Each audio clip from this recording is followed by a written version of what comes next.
एक दिन दुनिया में मौजूद हर एक इंसान गायब हो जाता है और वहाँ पर सिर्फ एक गर्लफ्रेंड बॉयफ्रेंड का जोड़ा बचता है जो कि किसी तरह से उस जगह पर सरवाइव कर रहा होता है। पर धीरे धीरे उनके साथ ऐसी चीजें होती हैं जिससे वो दोनों बहुत ज्यादा फ्रस्ट्रेट हो जाते हैं। तो कहानी की शुरुआत में हमें चिनाई और साथी रैली नाम के कपल को दिखाया जाता है जो कि थोड़ा बहुत एंजॉय करने के लिए आइसलैंड में आए हुए थे और वो वहां पर इस वजह से भी आए थे ताकि वो अकेले में थोड़ा सा समय बिता सके और बाकी सारी टेंशन से दूर रहें। तब हम लोग देखते हैं कि रायली असल में हर जगह की फोटोज ले रहा था। उसको फोटोज लेना बहुत ज्यादा पसंद था और उसके पास एक पुराना सा कैमरा था जो कि उसके ही पिता का था, पर रायली उसको हमेशा अपने साथ रखता था। अब आइसलैंड में पहुंचने के बाद वो लोग सबसे पहले एक होटल में जाते हैं और वहां पर थोड़ी देर आराम करने के बाद वो लोग आसपास की जगह को एक्सप्लोर करने के लिए निकल जाते हैं, जिस दौरान रायली हर जगह की फोटो को कैप्चर करने की कोशिश कर रहा था। तब उन्हें एक जियोथर्मल पूल के बारे में पता चलता है जिससे ही उस एरिया में बिजली आया करती थी जिसमें वो रहा करते थे। तब वो दोनों उस पूल में नहाने के लिए चले जाती हैं। उस दौरान हमें उन दोनों की बातों से पता चलता है कि रायली ने अपनी अब तक की सारी सेविंग इस ट्रिप के दौरान खर्च कर दी है। जिनाई को ये सब पसंद तो नहीं आ रहा था, पर क्योंकि रायली ने ये सब उसे खुश करने के लिए ही करा था इसीलिए वो भी इन सब पर ज्यादा ध्यान नहीं देती और रायली के साथ ज्यादा से ज्यादा समय एंजॉय करने में बिताती है। रायली ने उस दौरान जिनाई की काफी सारी फोटोज अपने पुराने कैमरा में ली थी और वो चाहता था कि आगे चलकर वो उन सारी फोटोज को पास के ही स्टूडियो की मदद से निकलवाए। अब अगले दिन वो लोग एक चर्च में घूमने के लिए जाते हैं, जहाँ पर जाने के बाद वहाँ का फादर उन्हें चर्च की हिस्ट्री के बारे में बताने लग गया था, जो सुनने के बाद वहाँ पर रैली को लगने लगता है कि शायद जब तक दुनिया में क्रिश्चियनाइजेशन नहीं आया था तब तक दुनिया का बहाव एकदम सिंपल था। तब जिनाई भी इस बात पर एग्री करती है और आगे हम लोग उन दोनों की बातों से जान पाते हैं कि असल में वो दोनों ही भगवान के ऊपर बहुत ज्यादा भरोसा करती थी और उन्हें क्रिश्चियन धर्म के ऊपर बहुत ज्यादा विश्वास था। जिनाई के फादर असल में एक टीचर मतलब कि धर्म उपदेशक थे, पर जिनाई किसी वजह से अपने फादर और अपनी मदर से बिल्कुल भी बात करना पसंद नहीं करती थी। आगे वो लोग एक वाटरफॉल के पास घूमने के लिए जाते हैं, जहाँ पर जाने के बाद जिनाई को बहुत ज्यादा अच्छा लग रहा था और वो वहाँ पर बहुत ज्यादा एंजॉय करती है। इसके बाद वो लोग अपने होटल में आ गए थे, जहाँ पर आने के बाद वो लोग थोड़ा सा आराम करते हैं और रात के समय में हम लोग देख पाते हैं कि बाहर की दुनिया बहुत ज्यादा ही चमक रही थी। और फिर जब जिनाई की नजर खिड़की से बाहर की तरफ पड़ती है तो वो बाहर देखने के बाद बहुत ज्यादा खुश होती है क्योंकि बाहर आसमान बहुत ज्यादा सुंदर लग रहा था। तभी अचानक से ही जिनाई को नींद आ जाती है और जब वो अगले दिन उठती है तो वो अपने बेड पर लेटी हुई थी। अब ये चीज वैसे तो अजीब थी, पर वहाँ पर जिनाई इस बात पर ज्यादा ध्यान नहीं देती और तभी वहाँ पर रायली भी आ जाता है जो कि उससे बातें करते हुए उससे ब्रेकफास्ट बनाने के लिए बोलने लगता है। पर जब वो ब्रेकफास्ट बनाने का सामान लेने के लिए नीचे जाते हैं तो वहाँ पर कोई और इंसान मौजूद नहीं था, जो देखने के बाद उन दोनों को कुछ भी समझ में नहीं आता। इसीलिए वो डिसाइड करते हैं कि वो बाहर जाकर कैफे से ही कुछ खा लेंगे। लेकिन बाहर जाने के बावजूद भी उन लोगों को शहर में एक भी इंसान दिखाई नहीं देता। इवन जब वो मॉल में या फिर कैफे में भी जाते हैं तो वहाँ पर भी बिल्कुल भी स्टाफ मौजूद नहीं था।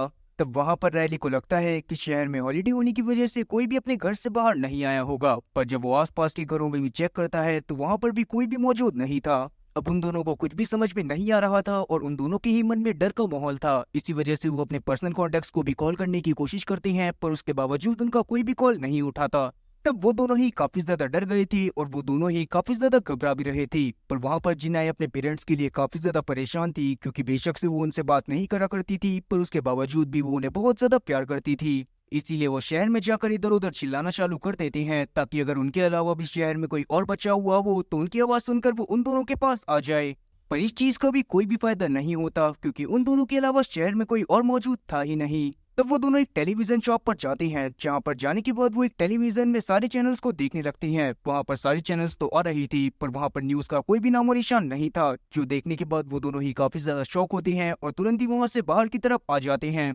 तब उन दोनों को कुछ भी समझ में नहीं आ रहा था क्योंकि अगर शहर में कोई वायरस फैला होता तो वहाँ पर लोगों की मरी हुई डेड बॉडी ही सही, पर डेड बॉडी तो होती, पर या फिर अगर वहाँ पर एलियंस आए होते तो शायद वहाँ पर एलियंस का शिप भी मौजूद होता। पर क्योंकि वहाँ पर ऐसा कुछ भी मौजूद नहीं था, इसी वजह से उन दोनों में से किसी को भी कुछ भी समझ में नहीं आ रहा होता कि आखिरकार यहाँ पर मौजूद सारे के सारे इंसान कहाँ चले गए। तब वो दोनों सबसे पहले अपने होटल में वापस आ जाते हैं, जहाँ पर जाने के बाद गूगल मैप की मदद से रायली आसपास के शहरों को देखने लग गया था और जब उसे आसपास के शहरों में भी कोई भी नहीं दिखाई देता तो वो दूसरी कंट्रीज को भी देखने लगता है, पर हर जगह उसे सेम पिक्चर्स मिल रही थी जहाँ पर कोई भी इंसान मौजूद नहीं था। और ये सब देखने के बाद जिनाई और ज्यादा पैनिक करने लग गई थी क्योंकि किसी भी हालत में वो अपने पेरेंट्स से मिलना चाहती थी, पर जब वो अपने पेरेंट्स को कॉल करने की कोशिश करती है तो वापस से उसका कॉल कोई भी रिसीव नहीं करता। तब जिनाई और रायली दोनों को ही ये किसी राक्षस का काम लगने लगता है और वो तुरंत ही शहर में आने के बाद एक गाड़ी को ढूंढते हैं जो कि चलने की हालत में थी और वो तुरंत ही उस गाड़ी में बैठकर सीधा चर्च में पहुंच जाते हैं। लेकिन चर्च में पहुंचने के बावजूद भी उन्हें वहां पर कोई भी नहीं मिलता, जिसे देखने के बाद उन दोनों को लगने लगता है कि शायद भगवान ने उन दोनों को ही किसी मकसद की वजह से जिंदा छोड़ा है और शायद उन दोनों को ही चुना गया है ताकि वो आगे चलकर वापस से पॉपुलेशन को बढ़ा सके।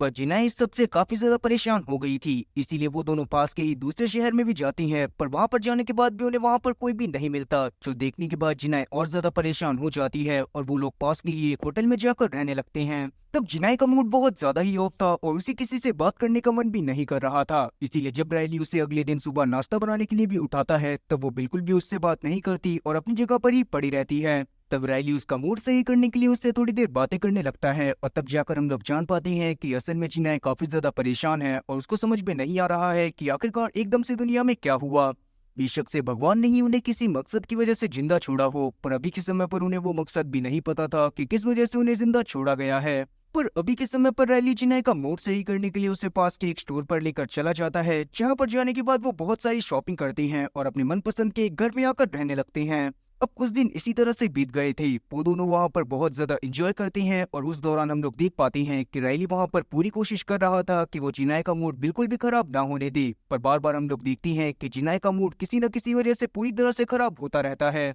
पर रायली वहाँ पर किसी तरह से सब कुछ मैनेज करके चल रहा था, पर एक दिन उसको ये बात पता चलती है कि जो जियो थर्मल पूल शहर को इलेक्ट्रिसिटी प्रोवाइड करवा रहा था उसके इक्विपमेंट कभी भी खराब हो सकते थे। और अब ऐसा इसी वजह से होने वाला था क्योंकि अब उस जगह की मेंटेनेंस करने के लिए कोई और वहां पर मौजूद नहीं था। इस बात को जानने के बाद रायली थोड़ा परेशान भी हो जाता है क्योंकि अब उसे जल्दी से कोई दूसरा तरीका भी ढूंढना था जिसकी मदद से वो लगातार इलेक्ट्रिसिटी को जियोथर्मल पूल की मदद से बना पाए। पर क्योंकि अभी ये सब होने में काफी ज्यादा समय बाकी था, इसलिए रायली अभी इस बात पर ज्यादा ध्यान नहीं देता और वो जिनाए को इधर उधर जगहों पर घुमाने लगता है ताकि वो जिनाए का मूड सही कर सके। और उस दौरान हम लोग देखते हैं कि रायली वहाँ पर अपने पुराने कैमरा की मदद से जिनाए की काफी सारी फोटोज को भी लेता है। उस दौरान जिनाए को भी काफी ज्यादा अच्छा लग रहा था और वो भी हर जगह पर बहुत ज्यादा एंजॉय करती है, पर रायली वहाँ पर हर बार उसकी फोटोज ही लेने में बिजी रहता था, इसी वजह से वो इतना ज्यादा एंजॉय नहीं कर पाता। फिर एक दिन हम लोग देखते हैं कि जब उनके पास करने के लिए कुछ भी नहीं था तो वो दोनों पास के सुपरमार्केट में एंजॉय करने के लिए चली जाती हैं, जिस दौरान वहाँ पर जिनाए आसपास की चीजों को पंचेस मार रही थी और रायली शॉपिंग कार्ट की मदद से इधर उधर स्केटिंग कर रहा था।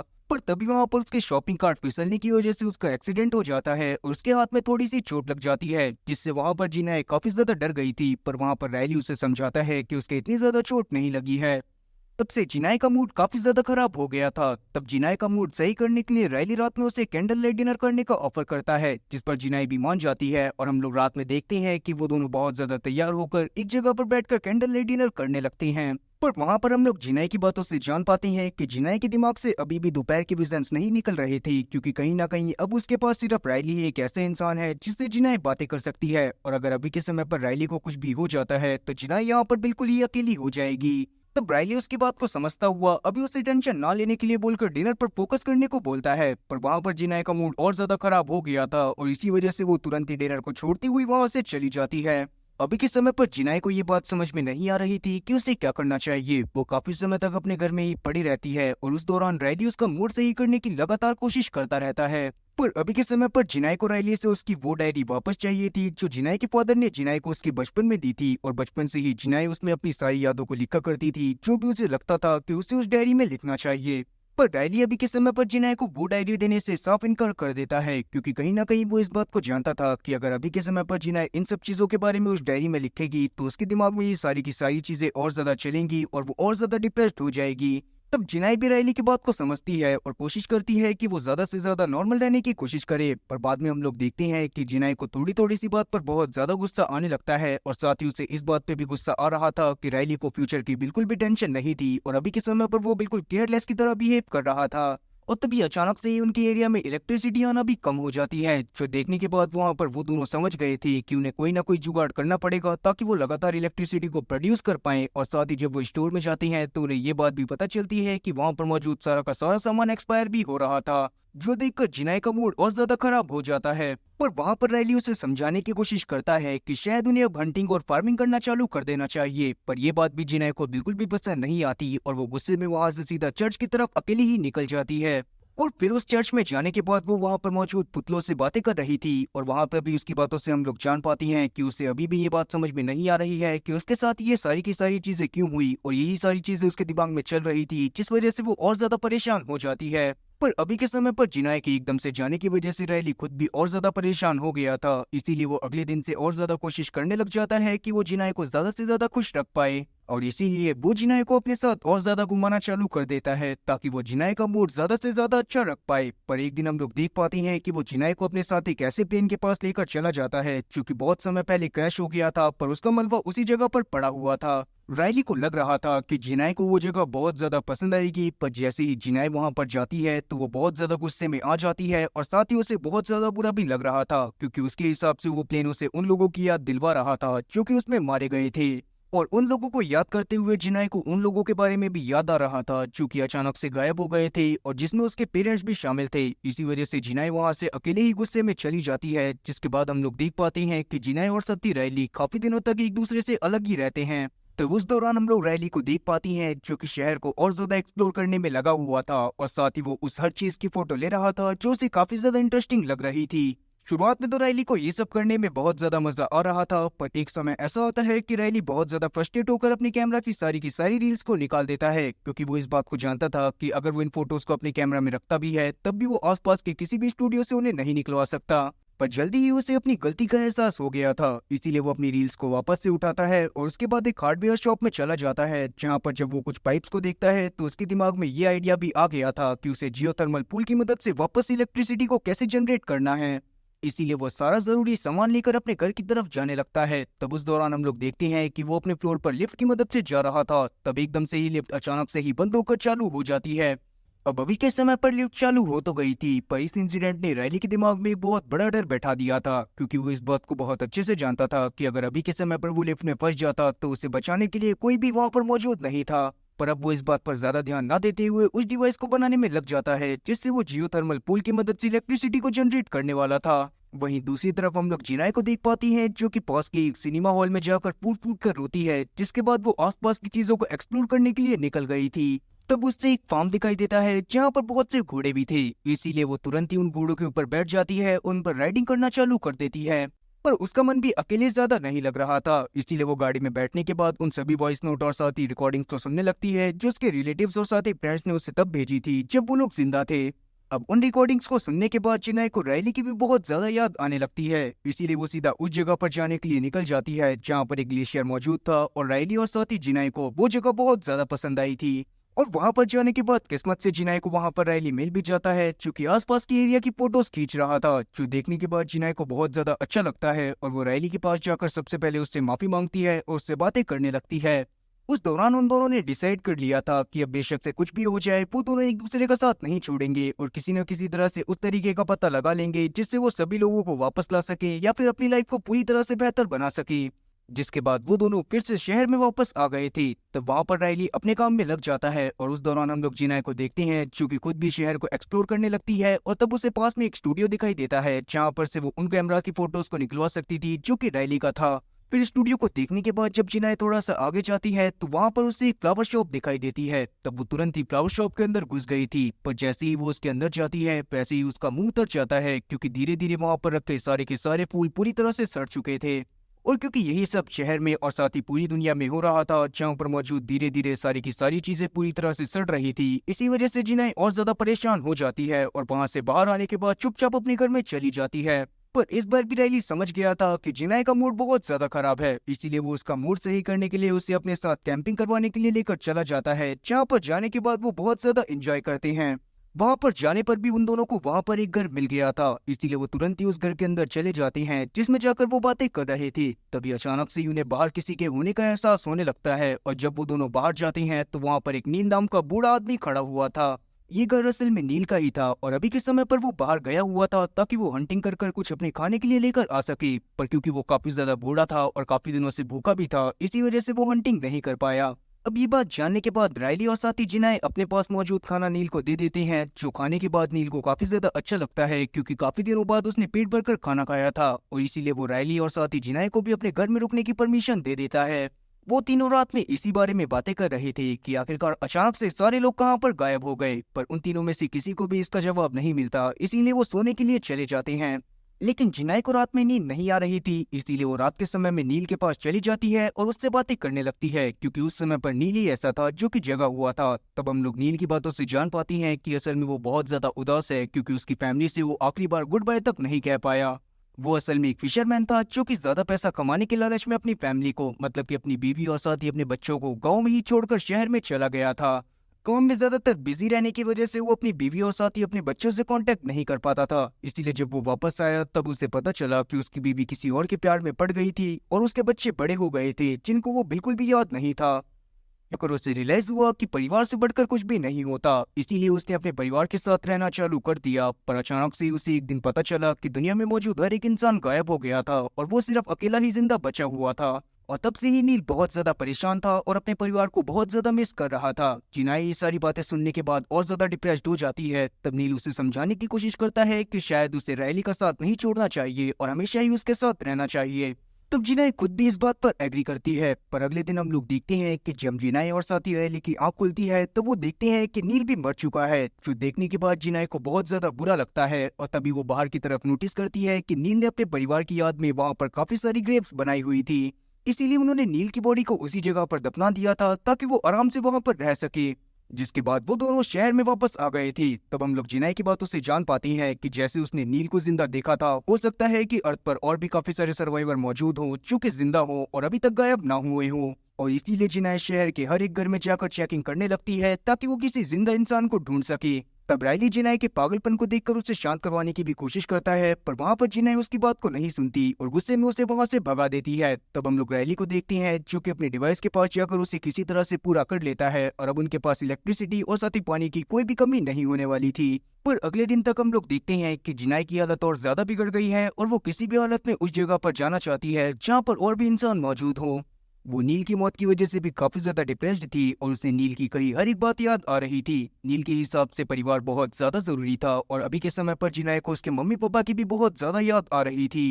अब जिनाई को इस तरह से परेशान देखकर रायली वापस से जिनाई का मूड सही करने में लग जाता है और उसे अपने साथ एक वाटरफॉल के पास लेकर चला जाता है, जहां पर जाने के बाद उसने किसी तरह से वापस से जिनाई को समझा दिया था कि शायद उन दोनों को ही आगे बढ़कर एक दूसरे के साथ रहना पड़ेगा। जिनाई उस समय तो उसके सामने इस सिचुएशन को एक्सेप्ट कर लेती है, पर अगले दिन हम लोग देखती हैं कि जब रायली की आंख खुलती है तो उसके घर में कोई और मौजूद नहीं था। जब वो टेबल के पास जाता है तो वहाँ पर एक एनवलप रखा हुआ था जहाँ पर एक लोकेशन का नाम लिखा हुआ था। तब वो तुरंत ही उस एनवलप को खोलता है, जिसे खोलने पर उसे जिनाई की काफी सारी फोटोज मिलती है जो कि रायली के ही कैमरा से ली गई थी। असल में जिनाई ने उसे पिछली रात जाकर उस स्टूडियो से कॉपी करवा लिया था जो स्टूडियो उसने देखा था। वो याद के तौर पर रायली के पास उन सभी फोटोज को छोड़कर गई थी, पर जैसे ही रायली उन सबको देखता है तब वो समझ जाता है कि अभी के समय पर जिनाई सुसाइड करने के लिए जा रही है, क्योंकि उसने जिस जगह का नाम लिखा हुआ था वो असल में वो जगह थी जहाँ पर उसके पेरेंट्स रहा करते थे। पर क्योंकि रायली इतना बड़ा बेवकूफ तो था नहीं, तो इसीलिए उसे जल्दी ही समझ में आ जाता है कि उसके पेरेंट्स तो जिंदा नहीं हैं और इसका मतलब यही है कि जिनाई अभी के समय पर सुसाइड कर अपने पेरेंट्स के पास जाना चाहती है।